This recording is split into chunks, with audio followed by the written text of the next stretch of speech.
এইখন ডঙাগাঁও 1 number 2 number Bijni পৰিষদীয় সমষ্টি থুৰিবাৰীৰ অন্তৰ্গত এই দুখন গাঁৱত যথেষ্ট বিভিন্ন জাতি সম্প্ৰদায়ৰ মানুহ আছে। ইয়াত এটা ঐতিহ্যমণ্ডিত মন্দিৰ আছে, অষ্টমী মন্দিৰ। যোৱাবাৰ মই অষ্টমী মন্দিৰটো অলপ মেৰামতি কৰি দিছিলোঁ, কিন্তু মই হঠাৎ দেখা পালোঁ যে এই মন্দিৰটো এই পাখাজানীৰ খুঁটিয়ে খহাব ধৰিছে। মই উপায়ন্তৰ হ'লোঁ আৰু মোৰ ভাতৃপ্ৰতিম আমাৰ ৱাটাৰ ৰিচোৰ্চ চিৰাং চাব ডিভিজনৰ SDO তেওঁক কথাটো অৱগত কৰালোঁ।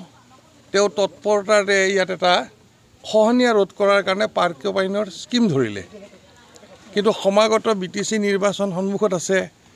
এই কামটো কণ্ট্ৰাক্ট দি কৰিব পৰা নাযায়, ঠিকাদাৰবিলাকৰ কাম কৰিব নিবিচাৰে।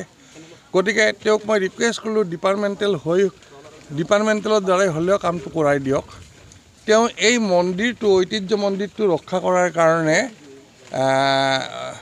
পাখাজানী নদীৰ পৰা এই স্কিমটো ইয়াত ধৰিলে আৰু অনতিপলমে কাম আৰম্ভ হ'ব, মন্দিৰটো ৰক্ষা পৰিব। ইয়াৰ উপৰি এই দুখন গাঁৱত দুটা ৰাজহুৱা শ্মশানৰ ব্যৱস্থা কৰি দিয়া হ'ল, তাৰপিছত এটা কালভাৰৰ ব্যৱস্থা কৰি দিয়া হ'ল আৰু গোটেই ৰাস্তাখিনি পকীকৰণ কৰি দিয়া হৈছে আৰু এটা কমিউনিটি হলো দিয়া হৈছে। এই গাঁৱৰ ৰাইজৰ সৰ্বাংগীন উন্নয়নৰ কাৰণে এইবিলাক স্কিম ইয়াত ধৰা হৈছে আৰু এইখিনি ঠাইত এটা কমিউনিটি হলৰ প্ৰয়োজন আছে আৰু এখন মঞ্চৰ প্ৰয়োজন আছে।